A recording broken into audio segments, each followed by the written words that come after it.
Dieu est la source de la vie, comme il est la lumière et la joie de l'univers.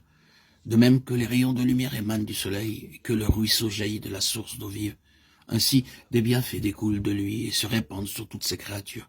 Et partout où la vie de Dieu anime le cœur des hommes, elle se traduit en actes d'amour et de bienfaisance. Notre Sauveur trouvait sa joie à travailler au relèvement et à la rédemption des hommes déchus. Pour atteindre ce but, faisant peu de cas de sa vie, il a souffert la croix et méprisé l'ignominie. Les anges, de même, s'occupent constamment du bien-être d'autrui. C'est là leur joie. Ce que des cœurs égoïstes considèrent comme une besogne humiliante, le relèvement des misérables, de ceux qui leur sont inférieurs par le caractère ou par le rang, voilà l'occupation des anges innocents. L'esprit de renoncement et d'amour qui caractérisait Jésus-Christ remplit le ciel. Il est l'essence même de la félicité qui y règne. C'est aussi l'esprit que posséderont tous les disciples de Jésus, c'est là leur œuvre. Quand l'amour du Sauveur est implanté dans un cœur, de même qu'un parfum suave, il ne peut rester caché. Sa sainte influence s'exerce sur tous ceux avec lesquels il entre en contact. L'esprit du Christ dans un cœur est comme une source jaillissante dans un désert. Il rafraîchit tous ceux qui s'en approchent et crée chez ceux qui sont près de périr un désir ardent de se désaltérer à la source des eaux vives. L'amour pour Jésus se manifestera par le désir de travailler comme lui au soulagement et au relèvement de l'humanité.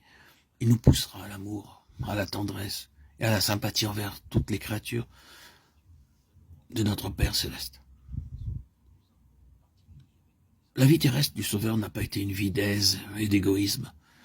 Il a travaillé avec une persévérance et une ardeur infatigables au salut de l'humanité déchue, de la crèche au calvaire.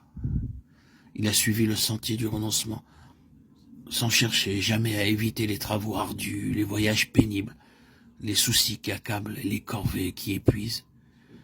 Il disait, le Fils de l'homme est venu non pour être servi, mais pour servir et donner sa vie en rançon pour beaucoup. Matthieu 20, 28. C'était là le grand but de sa vie. Tout le reste était pour lui secondaire. Sa nourriture était de faire la volonté de Dieu et d'accomplir son œuvre. Le moi et ses intérêts particuliers ne trouvaient aucune place dans ses labeurs.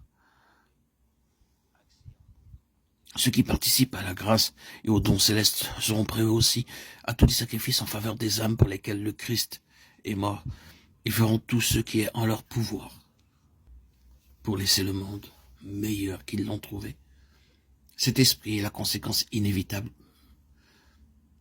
d'une conversion réelle.